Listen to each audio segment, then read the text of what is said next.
ఇవన్నీ పులు సీసాలు ఖాళీ చేసిన నా కడుపు.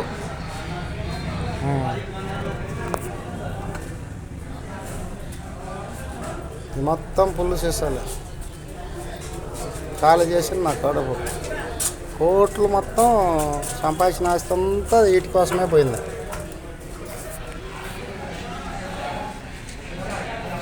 ఒక 4 లారీలు అమ్మేసా, మిగతా అట్నే ఉన్నాయి. ఇంకొక లారీ అయినాక అమ్మేస్తాం. నా కష్టం అంతా వీటికే పెట్టా. వెనక తిరిగి చూసుకుంటే ఏం మిగిలిందంటే ఫుల్ ఖాళీ అయిపోయింది. ఖాళీ చేసా పడిపోయింది. ఖర్చు పెట్టే వాళ్ళకి ఇది ఒక లెక్క, అర్థం చేసుకోవాలి. మా వీడియో నచ్చితే కాల్ చేయండి, ఫోన్ లైక్ చేయండి ఒకటి. నా పేరు బాటసారి, దారి రహదారి. ఒక 4-5 రోజులు ₹1 కోటి మొత్తం వీటికే. పుల్లుని ఖాళీ చేసి పండబెట్టా, మొత్తం పండుకున్నాయి. వెనక్కి తిరిగి పిల్లలు ఏం సంపాదించామని తిడుతుంటే అందుకే వీడియోలు చేస్తున్నా. ఇది నేను చేసిన పని. ₹1 కోటి మామూలుగా వీటికే. చూడండి మీరు.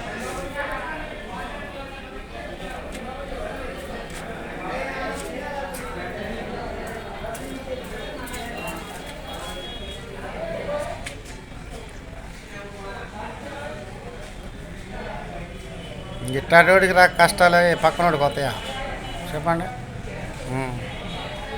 ₹1 కోటి మొత్తం ఈ పొట్టకే పెట్టా. ఈ పొట్టకే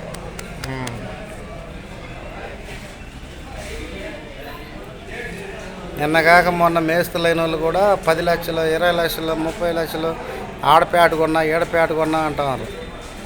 కొనుక్కుంటే మంచిదే, తప్పులేదు. కానీ నేను ఖర్చు పెట్టింది ఇది జనాన్ని ముందుకి, అందరిని మేస్తులు చేసి ముందుకు పంపించా.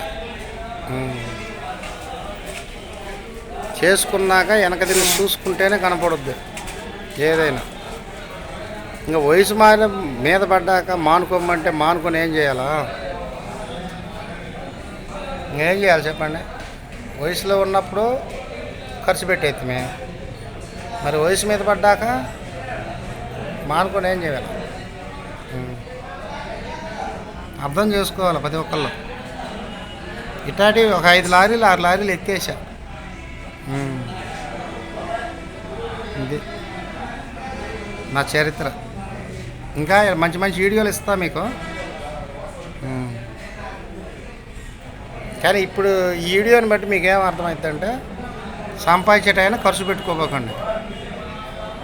నన్ను చూసి నేర్చుకోండి. మనిషినైతే అట్లే ఉన్నా, కానీ శరీరం బాగా బలహీనత అయిపోయింది. ప్రతి మనిషి ఖర్చు సంపాదించేటప్పుడు వయసులో ఉన్నప్పుడు అర్థం కాదు. తర్వాత మనం సంపాదిద్దామన్నా మన వల్ల కాదు. ప్రతి రూపాయిని జాగ్రత్త చేసుకున్న వాళ్ళే గొప్ప వాళ్ళు. నాకు వెనకట ఒక ధైర్యం ఉండేది, ఎంత పోతే ఏమే మళ్ళీ తిరిగి సంపాదించుకుంటానని. ఇప్పుడు రూపాయి సంపాదిద్దామంటే ₹10 ఖర్చు వస్తుంది. పిల్లలకైతేనేమే, ఇంట్లోకి అయితేనేమే, నాకైతేనేమే. ₹10 సంపాదిస్తే ₹90 అప్పే పడుతుంది. ప్రతి ఒక్కళ్ళు వీడియో చూసి ఖర్చు పెట్టే ముంగల ఆలోచించి ఖర్చు పెట్టండి. సరే, బాయ్, మళ్ళీ కలుద్దాం, ఉంటా.